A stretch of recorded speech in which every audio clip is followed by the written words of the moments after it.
O'rtoqlar BMW i5 Black Piano qilingan variantini esinglarda bo'lsa, men o'zim Xargosdan emas, Qashqardan ortuvdim.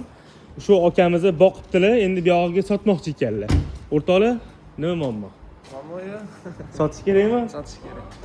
Xudo xolasa, Bardoviy salon o'rtoqlar ko'rib turibsizlar. Black Piano qilingan oldilari masli 226 km yurgan BMW i5 35L o'rtoqlar. 40L mi bu? Voy 40L edi bu. 35L sotib 40L esdan chiqib qopti. 40L ekan o'rtoqlar.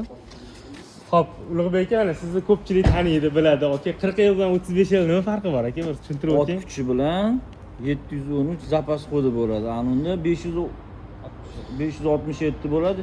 2025 da 613 bo'ladi. Ana. 150-100 kilometr farqi bor. Ularnimi? Hammasi. Mana shu o'rtoqlar 40L kerak bo'ladigan bo'lsa, ana long varianti-da mana 40L. Narxini aytmayman hali o'rtoqlar 58,5 mingga baraka qilib Notariusga tayyor 20 ta nominlikka olib chiqib ketasizlar. Bu videoni BMW so'ragan akalarimizga, i5 so'ragan akalarimizga tashab qo'yasizlar. i3larimiz ham bor. Avtobaza har doimgidek xalqcha xizmatda obunani bosib qo'yinglar.